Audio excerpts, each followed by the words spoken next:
Hi friends, I am Sanjay Kumar and welcome all of you on the platform of RSR YouTube channel. जैसा कि आप सभी मेरे प्यारे बच्चे स्क्रीन के ऊपर देख रहे हैं कि बेटा आज ये जो हम क्लास करने वाले हैं क्लास बड़ी ही मस्त होने वाली है, क्योंकि आज हम पढ़ने जा रहे हैं कंजंक्शन का फर्स्ट पार्ट। कहने का मतलब ये है कि हमारा कोर्स लगभग लास्ट स्टेज पे आ चुका है। कंजंक्शन के बाद में एक प्रेपोजिशन का चैप्टर बचा है, फिर एक दो छोटे मोटे चैप्टर और बचे हैं, उनको पूरा करते हमारा कोर्स हो सकता है कि हम फरवरी एंड होते होते हमारा कोर्स भी एंड कर लेंगे। ये मिशन 2020 वाला बैच हमारा कंप्लीट होने वाला है बच्चा। तो अगर कोई कैंडिडेट नया जुड़ा है तो बेटा ये वाला क्लास तो देखे सुबह एक दंगल का बैच और आता है, उसको जरूर से देखने की कोशिश करें, क्योंकि उसमें अभी शुरुआत ही हुई है, 20 क्लास हुई है, नरेशन आज हमारा कंप्लीट हो चुका है। ये देख लीजिए स्क्रीन के ऊपर देख पा रहे हैं आप, ये हमारी टीम है, टीम ऑफ RSR, और दिन रात सुबह शाम आपके लिए खड़ी रहती है। इंग्लिश अनअकैडमी लर्निंग ऐप अपने मोबाइल से डाउनलोड करके ओपन कर लीजिए। राम स्वरूप सर को जाके वहां पे फॉलो करना है, और ये उन सर की क्लासेज आती है। 8 बजे क्लास होती है, एक 8:30 बजे इवनिंग में क्लास होती है, 12 बजे प्लस की क्लास होती है, 3 बजे प्लस की क्लास होती है, और YT के ऊपर उनकी क्लास आती है मेरे बच्चे। YT पे क्लास आती है 10 के ऊपर इनकी क्लास आती है। प्लस का सब्सक्रिप्शन लेने के लिए बेटा आपको सिलेक्ट गोल NDA एयरफोर्स नेवी करना है, गेट सब्सक्रिप्शन पे क्लिक करना है। ये वाली फी आपको देनी पड़ती है, इसमें 10% डिस्काउंट चाहिए, 10% डिस्काउंट चाहिए मेरे बच्चे, तो RSR लाइव वाला कोड आपको यूज करना है। ये मेरी क्लासेस है YT के ऊपर जो आप देख पा रहे हैं। दंगल बेस 7 बजे स्टार्ट होता है, मिशन अभी जो चल रहा है 12 बजे वाली क्लास है। इंग्लिश का महासंग्राम 3:30 बजे स्टार्ट होता है, जो आज 3:30 बजे अपना ये क्लास होने वाला है। इंग्लिश वोकेब की क्लास 4 बजे होती है मेरे बच्चे। अब ये सर क्या है, तो मेरे बच्चे ये क्लास होती है 3 दिन, और ये क्लास होती है आपकी 3 दिन, सोमवार मंगलवार बुधवार 3:30, और गुरुवार शुक्रवार शनिवार 4 बजे आपकी ये क्लास आपको देखने को मिलती है। बच्चों आपको PDF वगैरह अगर चाहिए तो PDF के लिए आपको क्या करना होगा, ये वाला कोड आपको यूज करना है। मतलब कोड तो नहीं कहूंगा मैं इसे, ये टेलीग्राम हमारा ग्रुप है, इसको आप ज्वाइन कीजिए, टीम स्पेस RSR करके, जहां पे आपको बहुत सारी सूचनाएं और क्लासेस का अपडेट वगैरह या फिर PDF वगैरह आपको देखने को मिल जाती है। क्लियर बेटा, इसको ज्वाइन करना ही करना है। और आज हम पढ़ने वाले हैं कंजंक्शन मेरे बच्चों, आज हम कंजंक्शन पढ़ने वाले हैं, और कंजंक्शन को कुछ अलग स्टाइल अलग अंदाज में हम पढ़ने की कोशिश करेंगे, और गारंटी है समझ में 100% आएगा, क्योंकि RSR टीम जो वादा कर लेती है वो पूरा करने की पूरी कोशिश करती है बेटा। तो कंजंक्शन हमारा कंप्लीट हो जाएगा, 2 4 5 6 क्लास जितने भी हम ले पाएंगे देखते रहेंगे। तो एक बार फटाफट से सारे बच्चे लाइव आ जाए, और सभी सारे के सारे बच्चे क्लास को लाइक कर दे जिसने लाइक नहीं करा है। और दूसरी बात मैं ये बताना चाहूंगा बेटा, बस एक बात ध्यान रखो, तुम्हारी अभी जो मेहनत हो रही है ये मेहनत तुम्हारे आगे काम में आने वाली है। Your parents is waiting for your jobs. तुम्हारे माता पिता तुम्हारी जॉब का इंतजार कर रहे हैं बेटा, कि कैसे हार जाऊं इस जंग में, मेरी मां मेरी जीत का इंतजार किए बैठी है। तो बेटा ये बात एकदम 100% लागू होती है आपके लिए। तो मैं स्टार्ट करता हूं कंजंक्शन को, बिल्कुल पेटी पेक होके बैठ जाइए, और मैं स्टार्ट करने वाला हूं। ये लीजिए मेरे बच्चों कंजंक्शन। सर कंजंक्शन क्या होता है बेटा? कंजंक्शन या कंजेक्शन बोलते हैं बोलने में, लेकिन हमारा राइट प्रोनाउंस कंजंक्शन होता है। तो मैं कंजंक्शन आपको पढ़ाने वाला हूं। कंजंक्शन को बोला जाता है बेटा कनेक्टिव वर्ड। क्या बोला जाता है? ये कनेक्टिव वर्ड होता है बेटा। क्या होता है? Connective word. Sir connective word कैसे? तो मेरे बच्चे बात सुनना, कनेक्टिव वर्ड एक ऐसा कनेक्टिव होता है जो सब्जेक्ट को जोड़ देता है, जो वर्ब को जोड़ देता है, जो ऑब्जेक्ट को जोड़ देता है। बात समझ में आ रही है? कंजंक्शन मतलब कनेक्टिव वर्ड, जो सेंटेंस को जोड़ देता है, जो सेंटेंस को जोड़ देता है, जो क्लोज को जोड़ देता है, जो क्लोज को जोड़ देता है, फ्रेज को जोड़ देता है। कहने का मतलब यह है कि ये जो हम देख पा रहे हैं कंजंक्शन लिखा हुआ, ये कंजंक्शन का काम क्या है कि सर कंजंक्शन का काम है जोड़ना। कंजंक्शन का काम क्या है? जोड़ने का है। तो सर कंजंक्शन तो बात समझ में आ गई कि a word which connect two subjects, two verbs, two objects, two sentences, two clauses, two phrases is called conjunction. उसको हम कंजंक्शन के नाम से जानते हैं। तो मेरे प्यारे बच्चों, आज हम कंजंक्शन जो पढ़ने वाले हैं उसकी स्क्रीन के ऊपर लेके चल रहा हूं। ये लीजिए, कंजंक्शन तो समझ में आ गया कि sir connective device, connective word, Fevicol जोड़ने का काम करता है। तो सर कंजंक्शन होते कितने प्रकार के? पहले तो मैं इंट्रोडक्शन ही दूंगा, कंजंक्शन तो अभी लेट पढ़ाऊंगा, इंट्रोडक्शन ही चल रहा है। बेटा कंजंक्शन 3 प्रकार का होता है। इनके नाम है बेटा, नाम तुम्हें याद नहीं करने क्योंकि ये ऊंची एग्जाम्स में आते हैं। तो कोऑर्डिनेट, ऊंची एग्जाम से मेरा मतलब है जैसे कि कोई फर्स्ट ग्रेड की अलग एग्जाम जो टीचिंग लेवल का मेथड होता है ना, उसके अंदर पूछा जाता है ये कौन सा, ये कौन सा, ये कौन सा, नहीं ऐसा कुछ है ना। लेकिन फिर भी सीडीएस में पूछ लेता है कभी कभी, तो मैं बता देता हूं। कंजंक्शन इज 3 टाइप, कंजंक्शन 3 प्रकार के होते हैं। पहला है कोऑर्डिनेट कंजंक्शन, सब ऑर्डिनेट कंजंक्शन, कोरिलेटिव कंजंक्शन। इनकी हिंदी नहीं जाननी है तुम्हें यह जानना है कि कोऑर्डिनेट कंजंक्शन क्या होता है, सब ऑर्डिनेट कंजंक्शन क्या होता है और कोऑर्डिनेट कंजंक्शन क्या होता है। तो मेरे बच्चों, तुमने नरेशन पढ़ा है, डायरेक्ट इनडायरेक्ट। तो डायरेक्ट इनडायरेक्ट के जितने भी वाक्य बने हुए थे, इनडायरेक्ट स्पीच के जितने भी वाक्य थे, वो सारे के सारे सबऑर्डिनेट कंजंक्शन से जुड़े हुए थे। उसमें एक तो मेन सेंटेंस होता है और एक सबऑर्डिनेट सेंटेंस होता है, डिपेंडेंट, ऐसा कुछ नाम आते हैं। मैं अभी पूरी डिटेल आपको इसमें नहीं पढ़ाऊंगा क्योंकि ये तुम्हारे लेवल का नहीं है, लेकिन मैं फिर भी समझा रहा हूं, समझने की कोशिश कीजिए। कोऑर्डिनेट कंजंक्शन कि सर दोनों मेन वाक्य होते हैं और किसी एक चीज से जुड़े हुए रहते हैं। सबऑर्डिनेट कंजंक्शन, इसमें एक मेन वाक्य होता है, एक उस मेन वाक्य के ऊपर डिपेंड करता है, उसको जोड़ने वाला शब्द सबऑर्डिनेट कंजंक्शन हो जाएगा। और एक होता है कोरिलेटिव, कोरिलेटिव मतलब जोड़े वाले कंजंक्शन, सर नाइदर, नोर, आइदर और ऐसा कुछ आएगा इसमें। तो मैं सबका डिस्क्रिप्शन लेके हुए चल रहा हूं मेरे बच्चे, जरा स्क्रीन पर देखो कोऑर्डिनेट कंजंक्शन क्या होता है कि दोज कंजंक्शन वर्ड्स, कि वो कंजंक्शन शब्द that join two clauses, two ideas, two sentences equal rank के ऊपर, जो दो सेंटेंसेस को जोड़ दे, जो दो क्लॉजेस को जोड़ दे, जो दो आइडियाज को जोड़ दे, वो कोऑर्डिनेट कंजंक्शन होता है। मतलब जोड़ने का काम कि सर कंजंक्शन, जोड़ने का काम कि कंजंक्शन। तो बेटा ये कोऑर्डिनेट कंजंक्शन कितने प्रकार का होता है? 4 प्रकार का। कोऑर्डिनेट कंजंक्शन कितने प्रकार का? 4 प्रकार का। पहला है क्युमुलेटिव, जिसको एडिशनल बोला जाता है, और एडिशनल का मतलब कोई दो समान चीजों को जोड़ना, दो समान चीजों को। अब यहां पे चीजें क्या है? तो सर हमारा तो सेंटेंस ही होगा, दो समान सेंटेंसेस को जोड़ देना, दो समान सब्जेक्ट को जोड़ देना, दो समान नाउन को जोड़ देना, दो सेम वर्ब को जोड़ देना, दो same noun, adjective, verb, parts of speech, कुल मिला के सेम चीजों को जोड़ने वाला शब्द क्या होता है? क्युमुलेटिव होता है, जिसको एडिशनल बोलते हैं। क्लियर है?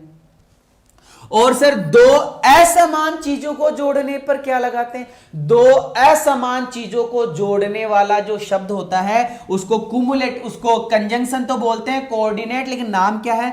एडवर्सेटिव या अपोजिट। सर एडवर्स क्या होता है? एडवर्स होता है अपोजिट, दो अपोजिट आइडियाज को जोड़ने वाला शब्द। सर बट आता है ना, बट आता है ना, दो अपोजिट चीजों को जोड़ने वाला एडवर्सेटिव को ऑर्डिनेट कंजंक्शन कहलाता है। तीसरा है अल्टरनेटिव। गुरुजी अल्टरनेटिव क्या है? अरे अल्टरनेटिव में हमें चॉइस मिलती है कि ये नहीं तो ये नहीं तो ये, वो आइदर और वाला, वो नाइदर नॉर वाला, नॉट ओनली बट ऑल्सो वाला, वो सब इसमें आएंगे, है ना, अल्टरनेटिव में, सिलेक्शन में या चॉइस में। और सर इलेटिव, कॉज, इफेक्ट या रीजन, कि सर इसके अंदर पहले कोई सेंटेंस बताया जाता है और उस सेंटेंस का प्रभाव आगे निकलता है, उस सेंटेंस का रिजल्ट आगे निकलता है। जैसे अभी हम आप लोगों को पढ़ा रहे हैं और एग्जाम लगते ही तुमने क्वेश्चन को फोड़ दिया, क्वेश्चन को तुमने क्या कर दिया, क्वेश्चन को फोड़ दिया। तो हमने मेहनत करी, तुमने मेहनत करी, और उसका रिजल्ट ये निकला कि तुम ऑफिसर बन गए।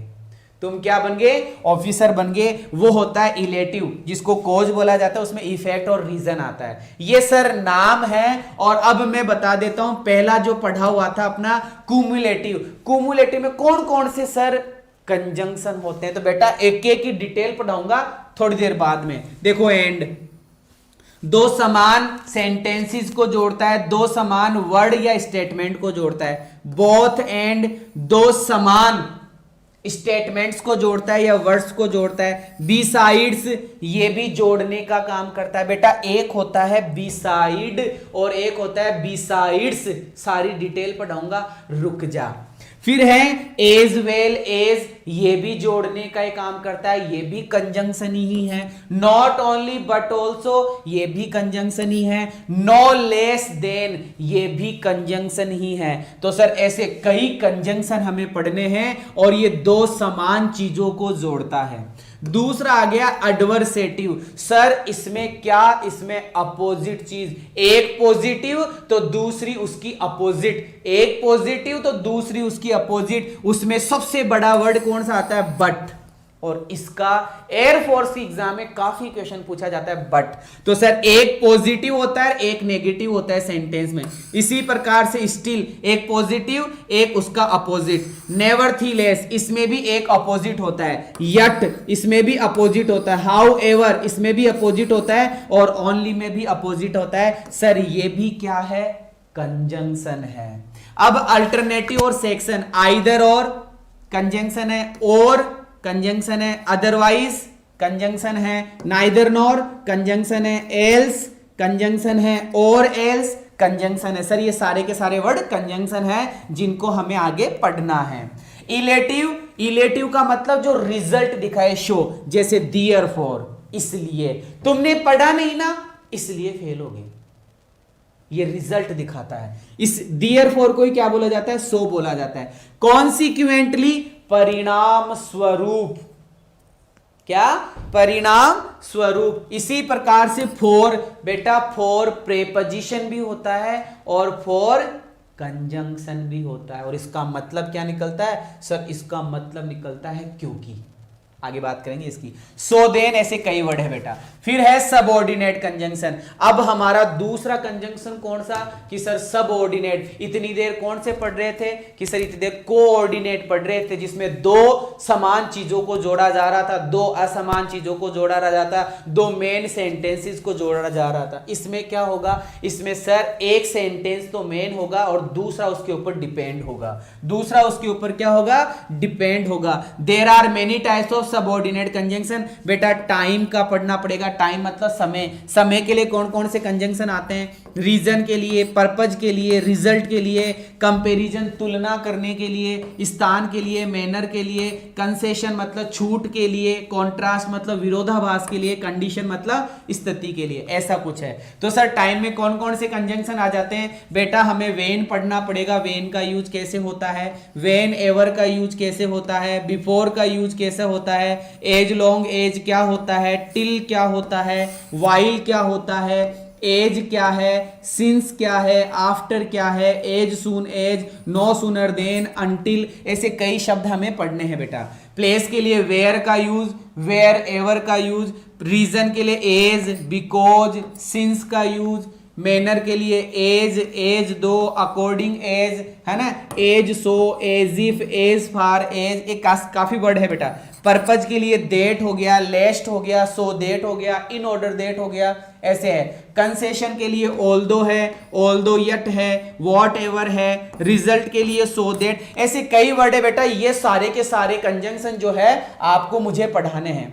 फिर है को रिलेटिव कंजंक्शन, सर जोड़ने वाले आपस में, आइदर और, जोड़े वाले, not only but also, no sooner than, whether और, such that, hardly scarcely when, neither nor, both and, though yet, so as, ये जोड़े वाले क्या है, कंजंक्शन है। तो अब हमारी कंजंक्शन की क्लास स्टार्ट होने वाली है और हम एक एक कंजंक्शन पढ़ने वाले हैं। नोट्स पहले जो लिखे हुए थे उनको नॉर्मली लिख लेना, ये ऐसे ऐसा कुछ होता है, लेकिन अब ढंग से नोट्स बनाना और पहला नंबर लगा के लिखो मेरे बच्चे अगो।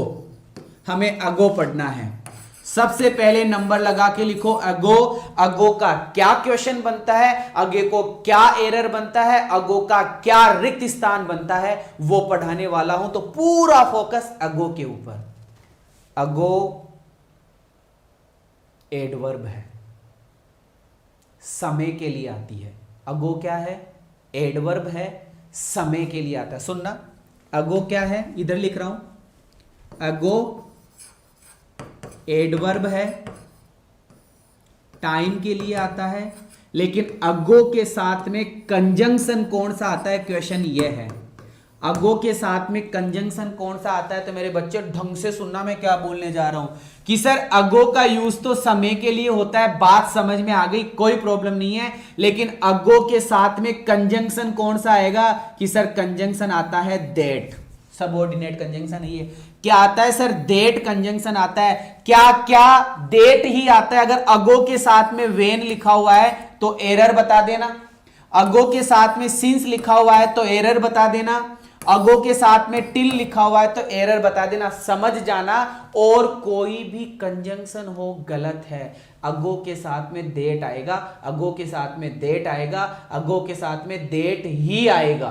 क्लियर है? अगो के साथ में डेट ही आएगा। गुरुजी कैसे? तो बेटा ये कोई क्वेश्चन लिखा हुआ है, इसको समझ कि आई वॉज ऑलमोस्ट 10 years अगो, कि सर हमें अगो दिखाई दिया और अगो के जस्ट बाद में सर हमें कंजंक्शन जैसा कुछ दिखाई दे रहा है, वेन। तो गुरुजी ये वेन की गलती है। अगो तो अपने साथ में डेट लेता है, यही याद करना है। अगो अपने साथ में डेट लेता है, अगो अपने साथ में डेट लेता है। तो सर यहां अगो तो सही है, इस अगो की जगह आगे जो वेन आया उस वेन की जगह क्या आएगा? डेट आएगा। इसका मतलब एक बात ये समझ में आ गई कि अगो के लिए कौन सा कंजंक्शन आता है? डेट कंजंक्शन आता है। That's all. क्लियर है? क्लियर है मेरे बच्चे? क्लियर हो गई बात? बात क्लियर हो गई? बताओ, अगर ये बात क्लियर हो गई तो मैं आगे बढ़ जाऊं। एक बार कमेंट करके फटाफट से मेरी आर्मी बता देगी मुझे। अरे उस वेन वाले वाक्य में यार मैं बता क्या रहा हूं उस पे फोकस करो। तुम है ना दूसरी बात पूछते हो, सर वेन तो समय के लिए आता है। अरे मैं अगो बोल रहा हूं, अगो के साथ में वेन नहीं आएगा, चाहे समय आए, चाहे समय का दादार परदादार कोई भी आ जाए। अगो के साथ में वेन नहीं आता, टिल नहीं आता। समय आओ ना, किसने मना करा है? अगो तो समय के लिए ही आता है, लेकिन अगो के साथ में कंजंक्शन कौन सा आएगा ये पूछ रहा हूं कि गुरुजी डेट आएगा। क्या आएगा? डेट आएगा। क्लियर है क्या? हाँ, अगो के साथ में डेट और कोई क्वेश्चन नहीं। क्वेश्चन यही है कि अगो के साथ में कौन सा कंजंक्शन कि गुरुजी डेट कंजंक्शन। अब मान लो सेंटेंस था, ऐसा कुछ सेंटेंस है, अगो अगोर ऐसे कुछ लिखा हुआ, यहां रिक्त स्थान है, अगो के बाद में रिक्त स्थान कर दिया और 4 ऑप्शन दे दिया तुम्हें। एक में बट लिख दिया, एक में वेन लिख दिया, एक में टिल लिख दिया और एक में डेट लिख दिया। आंसर क्या आएगा? अब तू चाहे वेन लगा के आ जाएगा तो आ जाना, माइनस में नंबर चला जाएगा कि सर समय आया था इसलिए वेन लगा दिया। अरे नहीं रे दादा भाई, अगो आते ही डेट लगाएंगे। कंजंक्शन पूछ रहा है तो क्या लगाएंगे? डेट लगाएंगे। क्लियर है मेरे बच्चे? हाँ, चलो आगे बढ़ता हूं। अगला हम पढ़ने जा रहे हैं दूसरा नंबर। हेडिंग लगाओ, दूसरे नंबर की हेडिंग लगाओ। ऑल्दो पढ़ाऊंगा। दूसरा नंबर ऑल्दो पढ़ाने जा रहा हूं। इसी ऑल्दो में 2 पढ़ाऊंगा। इसी ऑल्दो में क्या पढ़ाना है? 2 पढ़ाना है। तो मैं आपको पढ़ाने जा रहा हूं ऑल्दो और 2। तो सबसे पहले स्क्रीन के ऊपर लेके चलता हूं और समझिएगा कि सर आप हमें पढ़ाने जा रहे हो ALTHOUZH ऑल्दो, या फिर इसी का दूसरा नाम है THOUZH 2, ऑल्दो या फिर 2। चलो ठीक है सर, बात समझ में आ रही है कि और इसका मीनिंग क्या होता है? सर इसका मीनिंग निकलता है लगभग लगभग यद्यपि। क्या निकलता है? यद्यपि। यद्यपि इसमें काम होना बताया जाता है। काम होना मतलब ऑल्दो जहां लगा दिया दो जहां लगा दिया उस वाले वाक्य में काम का होना बताया जाएगा, और अगले सेंटेंस में या पिछले सेंटेंस में, अगले सेंटेंस में, अगले सेंटेंस में उसका कारण बताया जाएगा। उसका क्या बताया जाएगा? अगले सेंटेंस में कारण, मतलब पहले कोई काम कर लिया, फिर उसका कारण बताया जाएगा कि रिजल्ट आया कि नहीं आया। मतलब ये काम हो गया, इसका रिजल्ट अगले सेंटेंस में आएगा, इसका अगले सेंटेंस में रिजल्ट बताया जाएगा कि गुरुजी कैसे। तो दोबारा देख मेरे प्यारे बच्चे, दोबारा देख कि सर यहां लिख दिया मैंने ALTHOUGH, यहां मैंने लिख दिया THOUGH, ठीक है। इसमें क्या हो गया? इसमें वर्क हो गया सर, इस सेंटेंस में क्या हो गया? वर्क। फिर अगले सेंटेंस में क्या आएगा कि सर अगले सेंटेंस में इसका रिजल्ट आएगा, अगले सेंटेंस में इसका रिजल्ट आएगा। रिजल्ट कैसा आएगा सर?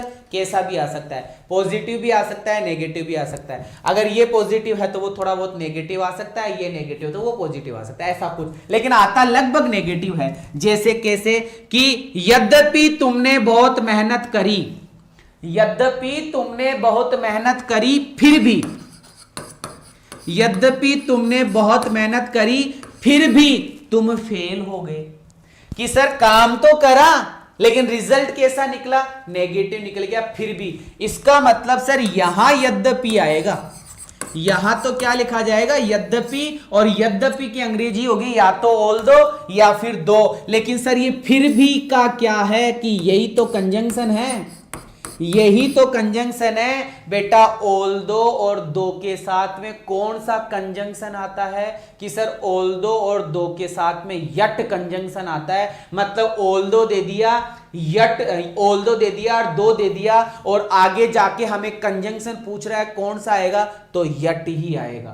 क्या आएगा? यट। लेकिन सर कभी कभी हमें सेंटेंसेस में देखने को मिलता है यट नहीं आता, यट नहीं आता तो मेरे बच्चे कोमा मिलेगा, यट नहीं आएगा तो कोमा लिखा हुआ मिलेगा, यट नहीं आएगा तो कोमा लिखा हुआ मिलेगा। क्लियर होगी बात? तो सर सेंटेंस में कैसा क्या माजरा होगा कि सर सेंटेंस में यहां लिखा हुआ रहेगा ऑल्दो, यहां लिखा हुआ रहेगा दो, और यहां लिखा हुआ मिलेगा यट, और यट के बाद में फिर ये आगे जाके वाक्य हमें मिल जाएगा, या तो यट मिल जाएगा या फिर सर हमें कोमा मिल जाएगा। बेटा ये हो गई पहली बात। कभी कभी क्या होता है, कल परसों मैं आपको एडवर्ब बता रहा था, कभी कभी को अंग्रेजी में क्या बोलते हैं? समटाइम्स बोलते हैं। क्या बोलते हैं अंग्रेजी? कभी कभी को समटाइम्स बोलते हैं। कि गुरुजी कभी कभी सेंटेंस ऐसा आता है इस तरीके का, और बीच में ऑल्दो लिखा हुआ रहता है, बीच में क्या लिखा रहता है? ऑल्दो और दो। क्या लिखा रहता है बीच में? ऑल्दो और दो। तो घबराना नहीं है, इसमें हमेशा सेंटेंस में काम ही बताया जाएगा, इसमें सेंटेंस में आगे काम ही होगा, और इस काम का रिजल्ट बच गया ना जो सेंटेंस, उसमें बताया जाएगा। इतनी ही बात है बेटा, और कोई बात नहीं है। जरा दोबारा समझ ले, नहीं समझ में आया तो स्टार्ट कर रहा हूं कि सर ऑल्दो और दो के बारे में आप हमें समझा रहे हो। ऑल्दो और दो होता क्या है कि सर इसमें फैक्ट की बात की जाती है, किसी काम की बात की जाती है। मैं हिंदी में समझा चुका हूं बेटा। ऑल्दो और दो का दूसरा नाम इवन दो भी है, तो घबराना नहीं है। हाउ एवर भी कभी कभी इसको बोल दिया जाता है, घबराना नहीं है। और बट भी इसका मीनिंग निकल जाता है। बट कैसे? कि गुरुजी यट का मतलब बट ही तो होता है, यट का मतलब बट ही तो होता है एक तरीके से। तो सर ये तो हो गई पुरानी बातें, लेकिन हमने क्या पढ़ा? सर हमने ये पढ़ा ऑल्दो वाक्य के शुरू में आया, दो वाक्य के शुरू में आया, तो बीच में क्या आएगा कि गुरुजी बीच में यट आएगा, या फिर क्या आएगा कि कोमा आएगा। कि सर सेंटेंस से बताओ, तो मेरे बच्चे तीन सेंटेंस मैंने लिख कर दिए हैं, तीन सेंटेंस मैंने लिखकर दिए हैं, और मेरी आर्मी इन सेंटेंसेस को देखेगी और बताएगी कि सर ये पहला सेंटेंस गलत, ये दूसरा सेंटेंस गलत, ये तीसरा सेंटेंस गलत। क्यों हुआ? पढ़कर बताओ गलत क्यों हुआ, पढ़कर बता मेरे लाडले गलत क्यों हुआ। कि सर ऑटोमेटिकली गलत हो गया। यद्यपि ही इज पुअर, काम है कि वो पुअर है, इस पुअर का रिजल्ट नेगेटिव निकल रहा है, ऑनेस्ट है। गरीब है फिर भी ईमानदार है। रिजल्ट तो निकल रहा है, चाहे पॉजिटिव निकलो चाहे नेगेटिव निकलो, रिजल्ट तो निकल रहा है। लेकिन सर ये जो दूसरा वाक्य है ना और ये पहला जो वाक्य है, इसके बीच में कंजंक्शन नहीं लिखा। कौन सा कंजंक्शन आएगा मेरे बच्चे? यट आएगा सर। कि दो ही इज पुअर, यद्यपि वो पुअर है फिर भी ही इज ऑनेस्ट। वो क्या है? ऑनेस्ट है। दो ही इज पुअर, यद्यपि वो पुअर है, ही इज ट्रस्टवर्दी, फिर भी बिलीवेबल है, विश्वसनीय है। तो सर यहां पे यट आएगा, ये यहां गलत हो गया। ऑल्दो ही इज इंटेलिजेंट, यद्यपि वो इंटेलिजेंट है फिर भी सिंपल है। फिर भी क्या है? सिंपल है। तो सर क्या लगाया जाएगा? यट। तो मेरे बच्चे ऑल्दो और दो के अंदर कंजंक्शन कौन सा आता है? यट आता है या फिर कोमा आता है। कभी कभी यट और कोमा दोनों साथ आ जाए तो घबराने वाली बात नहीं है। ऑल्दो के अंदर बात की जाती है और ऑल्दो के अलावा वाले वाक्य में रिजल्ट बताया जाता है। ऑल्दो में किसी काम का होना पाया जाता है और अगले वाले वाक्य में उसका रिजल्ट बताया जाता है, चाहे वो पॉजिटिव हो चाहे वो नेगेटिव हो। क्लियर होगी बात?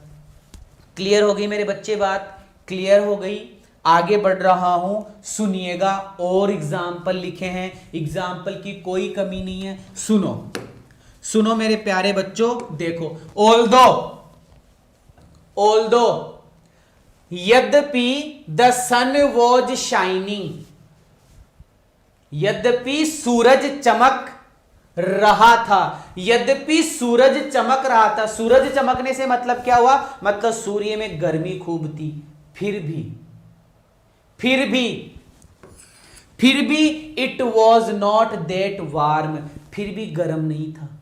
फिर भी क्या नहीं था? गर्म था। यद्यपि सूरज चमक रहा था लेकिन फिर भी गर्म नहीं था। कहने का मतलब यह, कभी कभी ठंड में नहीं होता क्या यार, सूरज तो चमकता रहता है लेकिन फिर भी दिन गर्म नहीं होता, वो वाला स्टेटमेंट है पहला सेंटेंस। दूसरा, ऑल्दो स्मॉल। अब ये स्मॉल क्या है? रूम की बात की जा रही है। अरे कमरा छोटा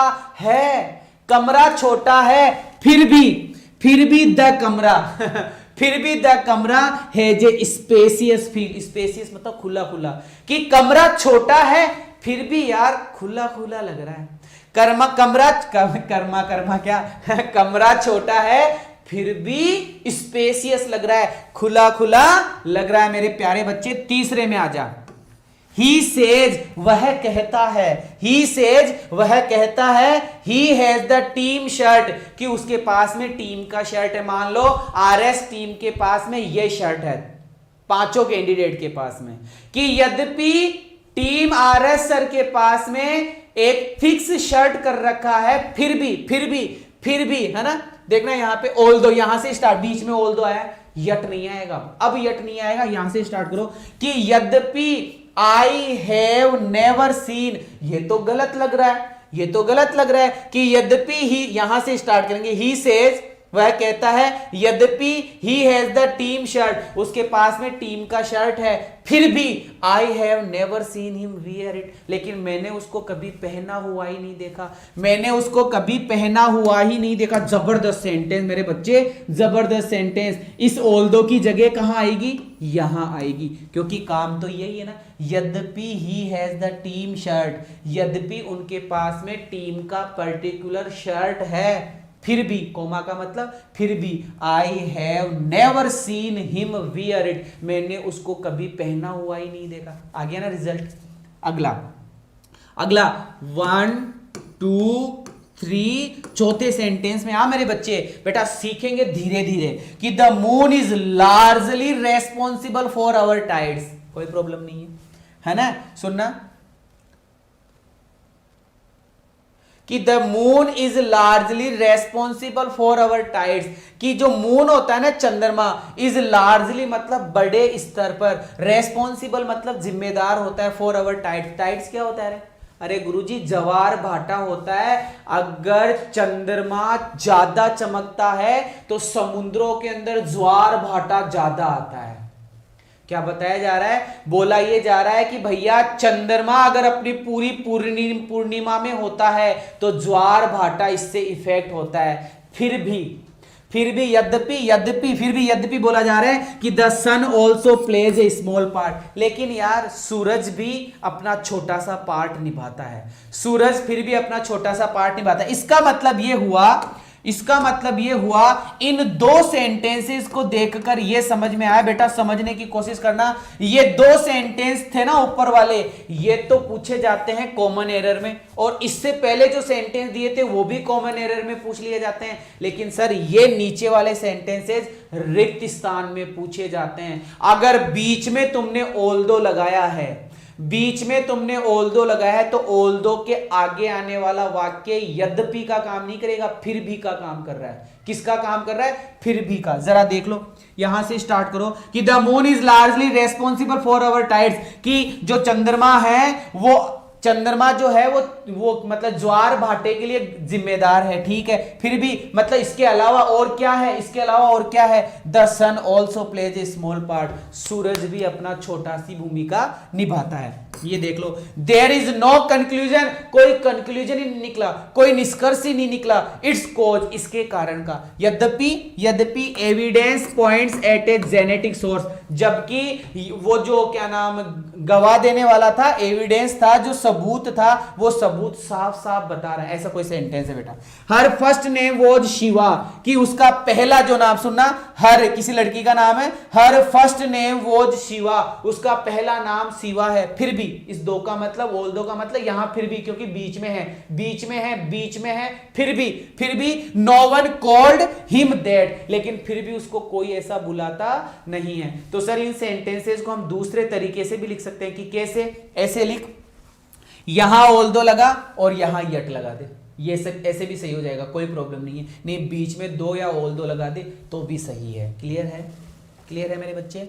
क्लियर है? बस अब एंड पढ़ेंगे, लेकिन एक बार दो को रिवाइज कर देता हूं, बड़ा इंपॉर्टेंट है, क्योंकि सर ऑल्दो और दो काफी पूछा जाता है। बेटा ऑल्दो और दो का मतलब यद्यपि, इसके आगे आने वाले सेंटेंस में इसका रिजल्ट बताया जाता है फिर भी के अर्थ में।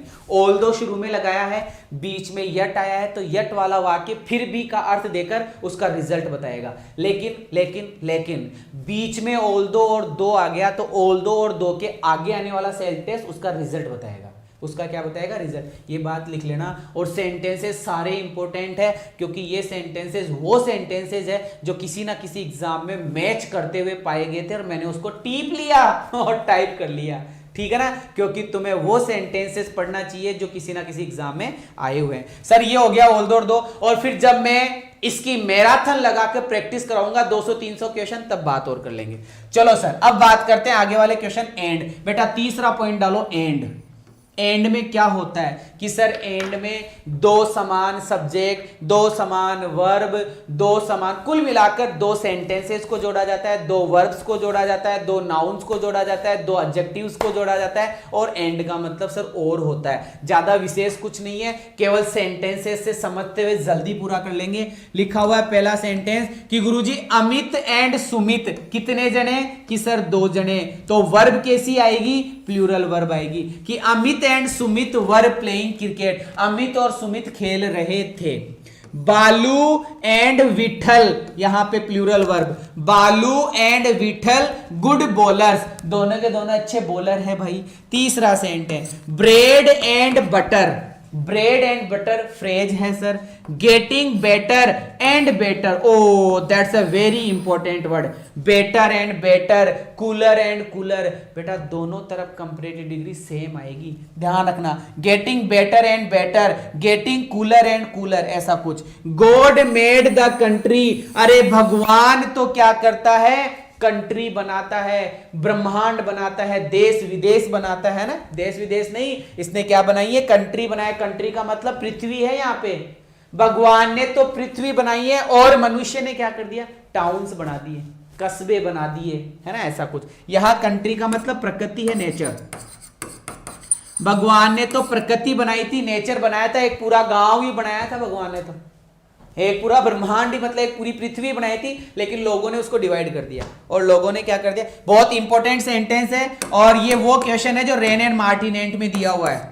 ये रेन एंड मार्टिनेंट में क्वेश्चन दिया बेटा, इस पे आप कोई क्रॉस क्वेश्चन नहीं कर सकते। रेन एंड मार्टिनेंट का क्वेश्चन है, जबरदस्त क्वेश्चन है मेरे बच्चे। आगे बढ़ता हूं। हरी एंड रामा, गुरुजी दो जने हैं, आर आ गया। Hari and Rama, he plays squash and rugby, वो स्क्वैश और रग्बी खेलता है बेटा, खेल है। ही स्पीक्स लाउडली, वो जोर से बोलता है, एंड फ्लुएंटली, और तेज बोलता है।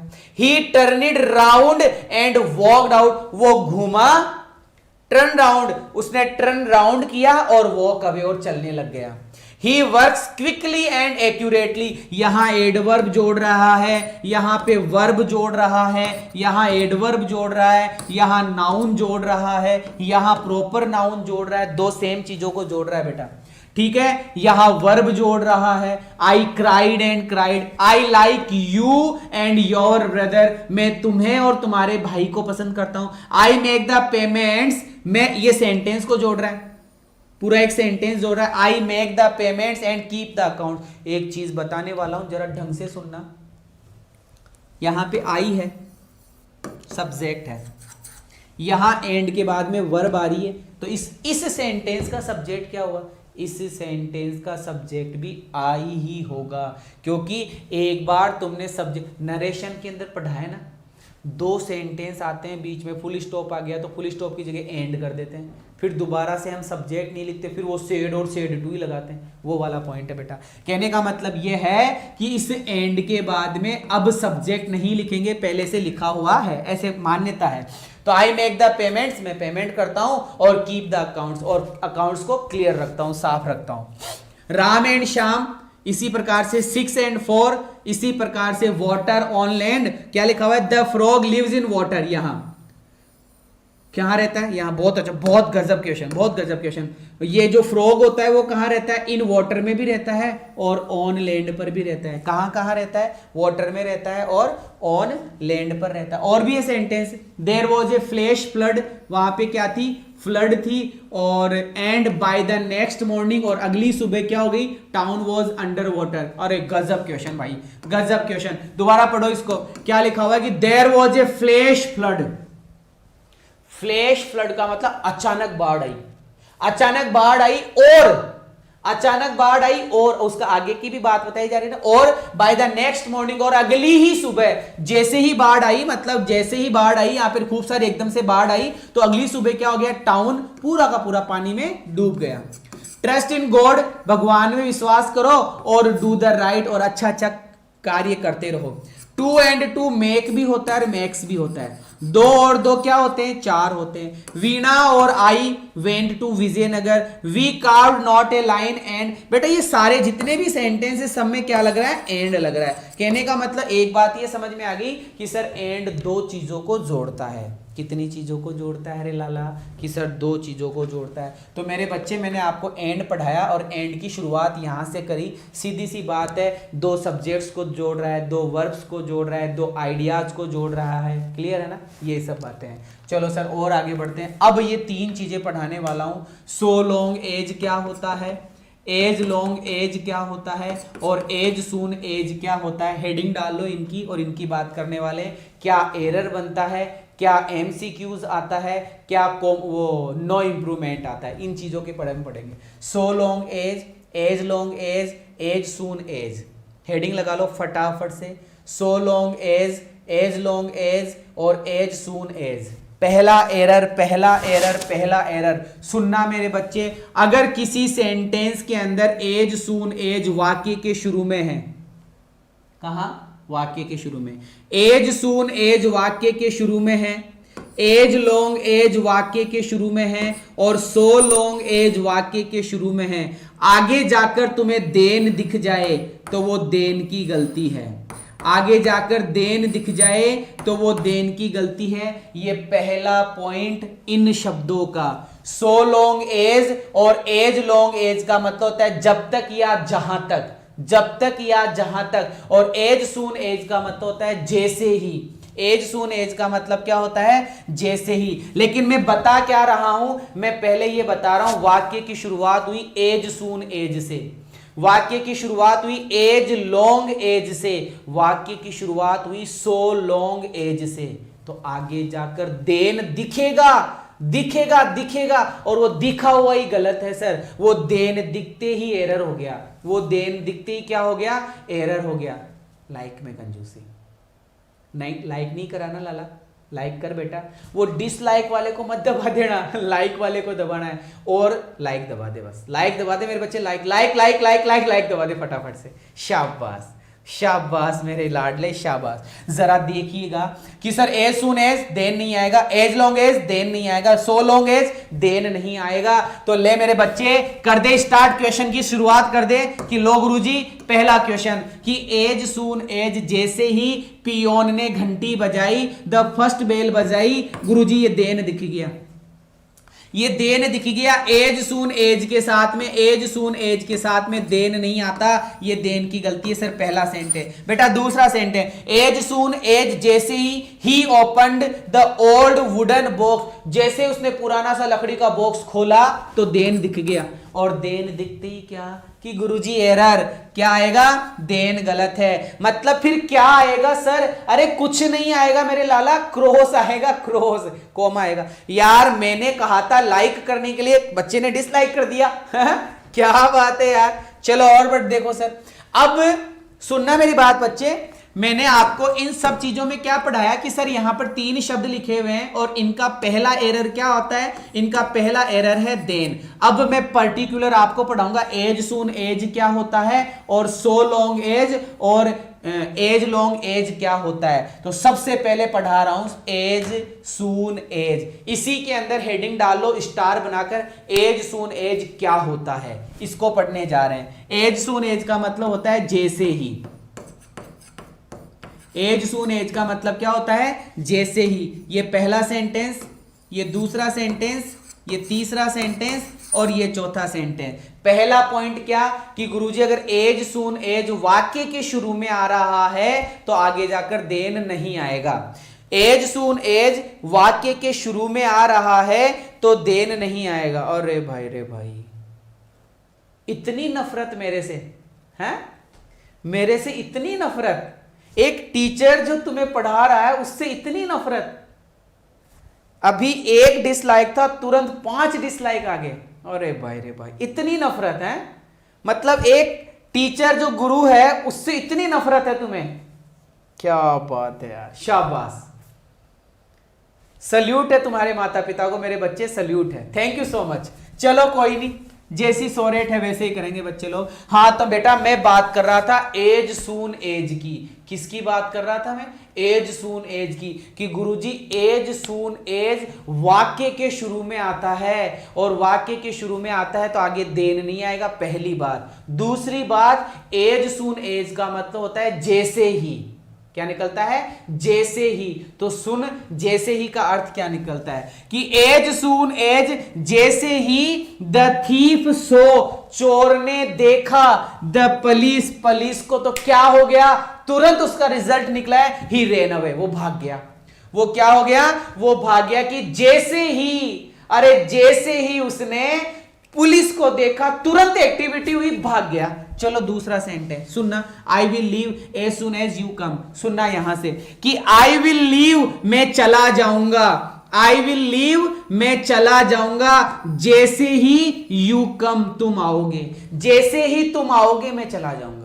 यहां पे आओगे आओगे निकलेगा अर्थ तो कि जैसे ही तुम आओगे मैं चला जाऊंगा, जैसे ही तुम आओगे मैं चला जाऊंगा। क्लियर है मेरे बच्चे। आजा तीसरे पॉइंट में आजा।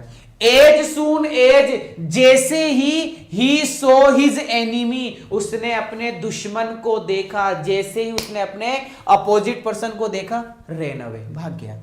एज सून एज जैसे ही I reach the bus stand, मैं बस स्टैंड पहुंचा, बस अराइव्ड, बस आ गई। इसका मतलब एक बात क्लियर होगी, एज सून एज का मतलब क्या होता है, जैसे ही। चलो बेटा आगे बढ़ते हैं। अब सर ये शब्द है एज लॉन्ग एज और ए सो लॉन्ग एज। बेटा अर्थ जानना जरूरी है उन मतलब एज सून एज का, क्योंकि 4 ऑप्शन आएंगे तो फिर अर्थ करके करना पड़ेगा, और रूल लग रहा है तो वो रूल लगा देंगे। हाँ तो बेटा एज लॉन्ग एज का मतलब भी वही है जो सो लॉन्ग एज का है, दोनों सेम है।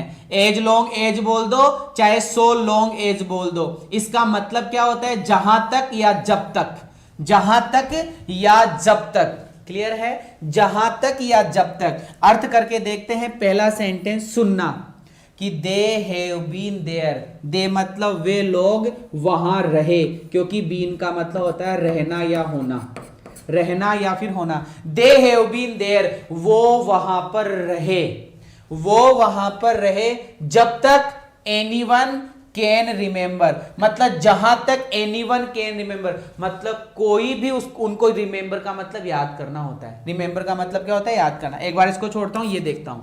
As long as you fed him, कि जहां तक या जब तक तुम, सुनना, बहुत जबरदस्त सेंटेंस है और ये हमारे समाज पे लागू होता है। ये हमारे समाज पे लागू होता है ये वाला सेंटेंस कि एज लॉन्ग एज, जब तक या जहां तक तुम उसे खिलाओगे, जब तक तुम उसे खिलाओगे तब तक ही वुड बी कोऑपरेटिव, वो तुम्हारी सहायता करता रहेगा। जब तक तुम उसको खिलाओगे वो तुम्हारा सहायक बना रहेगा। जब तक तुम उसको खिलाओगे वो तुम्हारा सहायक बना रहेगा, और जिस दिन खिलाना छोड़ दिया ना तो वो ही साथी तुम्हारा दुश्मन बन जाएगा।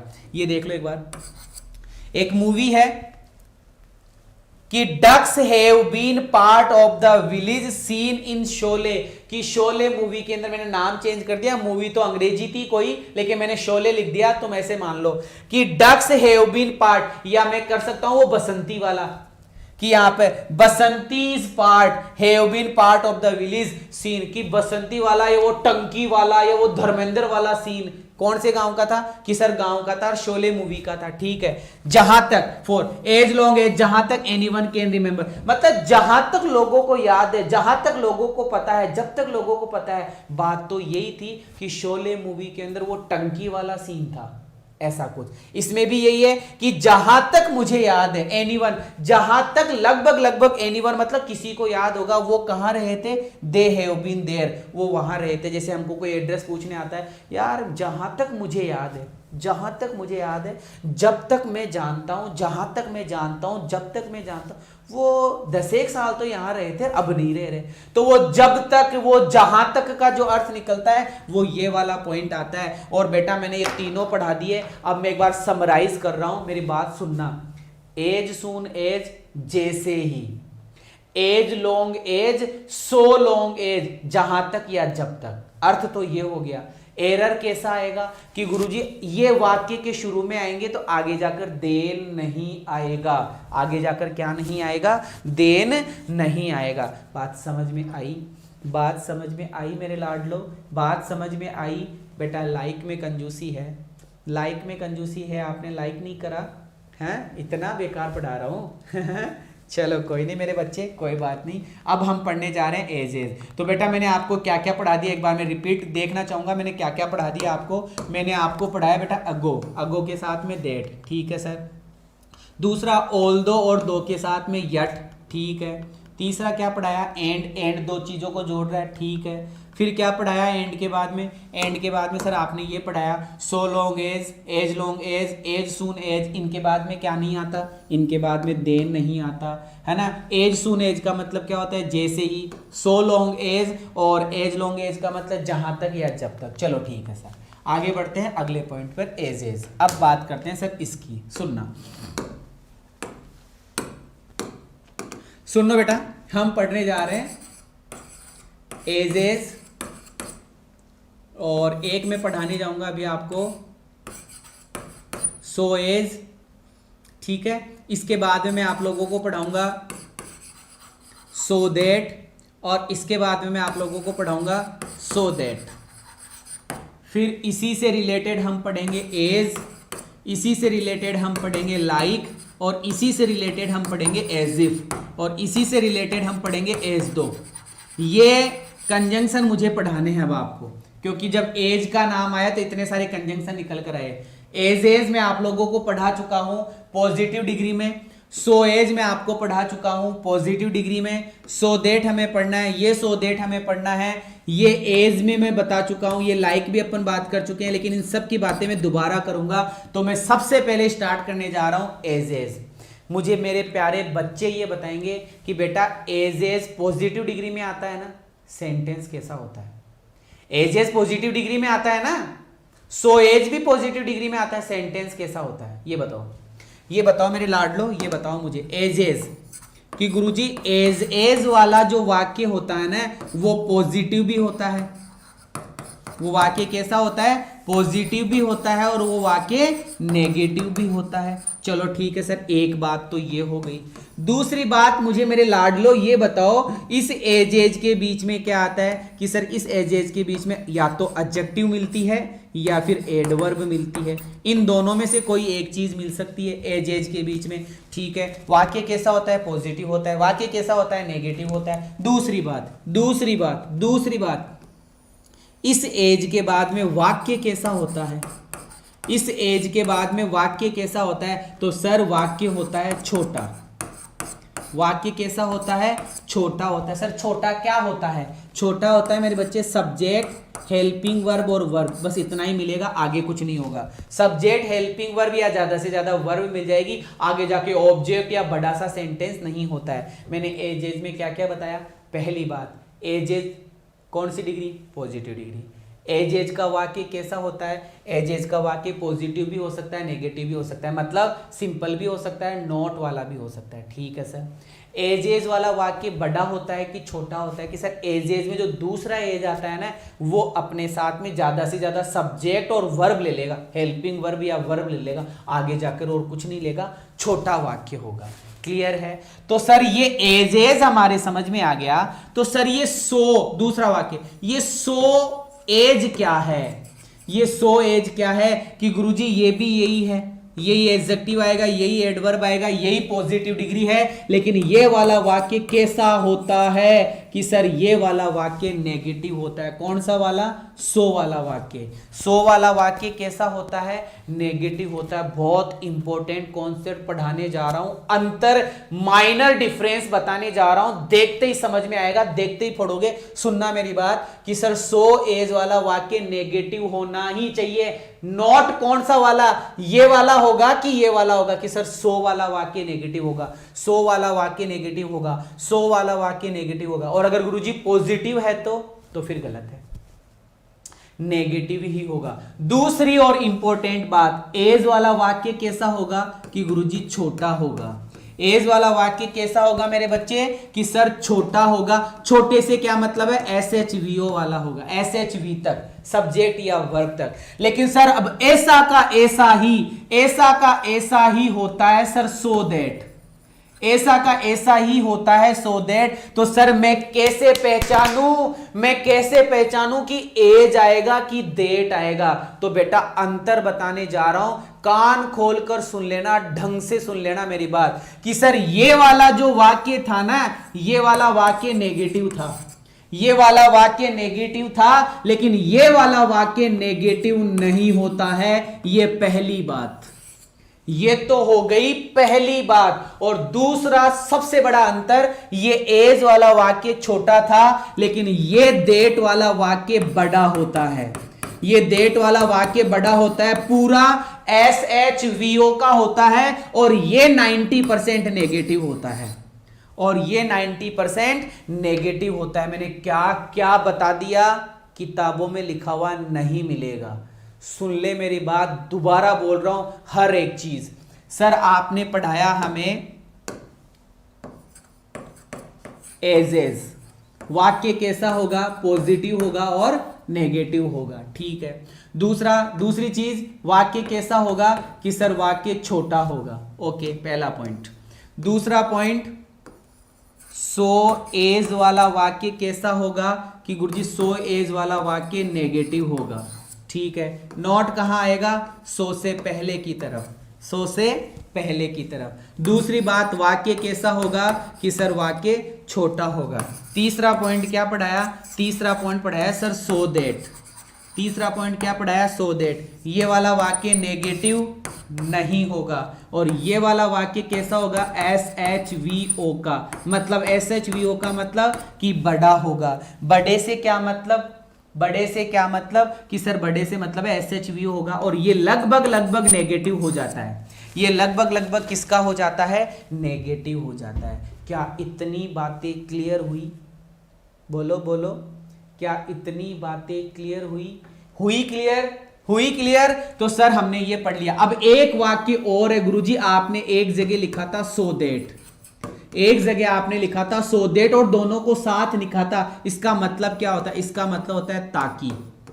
इसका मतलब क्या होता है? ताकि होता है। और ये भी मैं पढ़ा चुका हूं, मेरे लाडलो। यहां पे तुम्हें सो देट मिल सकता है, यहां पे तुम्हें सो देट की जगह कभी कभी देट मिल सकता है, या फिर तुम्हें इन ऑर्डर देट मिल सकता है। क्या मिल सकता है? In order that. और मैं एक बात कहूंगा, 4 ऑप्शन के अंदर सो देट ही मिलेगा, या देट ही मिलेगा, या इन ऑर्डर देट ही मिलेगा अगर कंजंक्शन लगवाना चाहता है तो। इधर क्या मिलेगी? वर्ब की फर्स्ट फॉर्म, तो इधर मॉडल क्या होगा? मे। और अगर इधर वर्ब की सेकंड फॉर्म हो तो इधर मॉडल क्या होगा? माइट। क्या होगा? माइट। ये correct form of the verb का क्वेश्चन, ये कंजंक्शन का क्वेश्चन, ये मॉडल का क्वेश्चन। इधर रिक्त स्थान दे दिया तो इस तरफ देख लेना, वर्ब की फर्स्ट फॉर्म है तो मे लगा देना, इधर सेकंड फॉर्म है तो माइट लगा देना।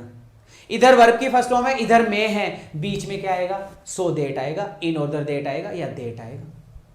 इधर माइट है, इधर वर्ब की सेकंड फॉर्म है, बीच में कौन सा कंजंक्शन आएगा? सो देट आएगा, इन ऑर्डर देट आएगा, या फिर देट आएगा। ऐसी बातें हैं मेरे लाडलो, ऐसी बातें हैं। और अभी तो रिवीजन होगा इनका। और सुनो, एज इफ क्या होता है सर? एज इफ या एज दो, एज इफ या एज दो क्या होता है? इसका मतलब होता है मानो की। क्या होता है? मानो की। इसके बाद में वर्ब की कौन सी फॉर्म आती है? Second form. इसके बाद में वर्ब की कौन सी फॉर्म आती है? इमेजिनरी होता है कुल मिलाकर, माना की।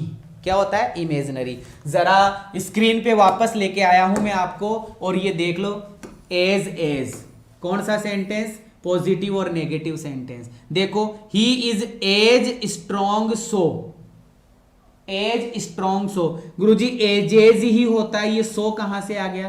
तो ये गलत है सेंटेंस। क्या बनेगा? ये एजेज बनेगा। इतनी सी बात। दूसरा, एज और सो फिर से गलत है सर, एज और सो नहीं होता, ये तो एजेज होता है या सो एज होता है। एजेज होता है या फिर सो एज होता है। माना कि इस सेंटेंस में मैं कर दूं मेरे लाडलो सो, मैंने कर दिया इस सेंटेंस में सो, और सो का जोड़ा क्या बना दिया? इधर एज कर देता हूं, इधर क्या कर दिया है? सो और एज लिख दिया। तो ये वाक्य सही हुआ क्या? कमेंट करो। इधर सो है, इधर एज है, क्या ये वाक्य सही है क्या? कमेंट करके बताओ, कमेंट करके बताओ। हाँ, डिग्री में पढ़ा था मेरे लाडले, बिल्कुल डिग्री में पढ़ा था। हाँ, नहीं सर गलत होगा। शाबाश शाबाश शाबाश, वेरी गुड बेटा। और देखो, सो एज, सो और एज। गुरुजी एज और सो होता है क्या? कि गुरुजी एज और सो कभी नहीं होगा। सो एज वाला वाक्य कैसा होता है? कि गुरुजी नेगेटिव होता है। एज वाला वाक्य कैसा होता है? कि सर स्मॉल होता है। पढ़ा चुका हूं ना। सो और एज, ये वाक्य गलत क्यों है? कोई कारण बताएगा? ये सो और एज आया, सही है सो एज, तो वाक्य गलत क्यों है? कि गुरुजी नॉट नहीं लिखा ना, नॉट नहीं लिखा, ये वाला वाक्य सही होगा। सो दैट, सो देट वाला वाक्य सही होता है, कोई गलती नहीं होती, कोई भी गलती नहीं होती सो देट वाले वाक्य में। लेकिन गुरुजी पहली बात तो यहां नोट है, ये गलत। और दूसरी बात वाक्य छोटा है, योर ब्रदर ही लिखा हुआ है, केवल सब्जेक्ट, जबकि देट आता है तो SHVO, इस देट की गलती है। 2 जगह गलती, नॉट गलत, देट गलत। तो सर यहां से नॉट लगाए रखूंगा तो यहां पे एज कर दो, फिर क्या बन गया? So as. और गुरुजी सो एज वाला वाक्य तो नेगेटिव ही होता है, सो एज वाला वाक्य तो नेगेटिव ही होता है। बातें समझ में आ रही है? सारे कॉन्सेप्ट क्लियर हो जाएंगे, जो तुम्हारा मतलब वो क्या बोलते हैं, दुविधाएं थी ना, कंफ्यूजन, वो सब क्लियर हो जाएंगे। लेकिन कीप पेशेंस। और एक बात कहना चाहूंगा मेरे बच्चों, सच में मेरी पढ़ाई पसंद आ रही है तो प्रत्येक बच्चा, एक बच्चा 3-3 4-4 कमेंट करके बोलेगा जय हिंद, लव माय पेरेंट्स। अभी नहीं, क्लास सेव होने के बाद में। मैं क्लास सेव होने के बाद में ये देखना चाहूंगा कि कितने कमेंट आए। मैं देखना चाहूंगा 200 300 400 कितने कमेंट आते हैं। एक बंदा 2-2 3-3 4-4 कमेंट करेगा। मैं देखना चाहता हूं मेरे बच्चे। लव माय पेरेंट्स, जय हिंद, ठीक है। कंजंक्शन कैसा समझ में आ रहा है, कैसा नहीं आ रहा, सब चीजें वेरी गुड है ना। देखते हैं, आगे चलता हूं। So that, Guruji so that वाला वाक्य, चलो ये कल पढ़ाऊंगा फिर मैं, है ना, ये कल पढ़ाऊंगा आपको, क्योंकि टाइम हो गया अभी, है ना। तो मैंने क्या कहा, समझ में आया मेरी आर्मी को? मुझे पसंद करते हो? Do you like me? Do you love me? Then you have to comments, you have to comments. Thank you so much. मिलता हूं 3:30 बजे महासंग्राम के अंदर और प्रीवियस ईयर के क्वेश्चंस उड़ाएंगे हम। Thank you so much.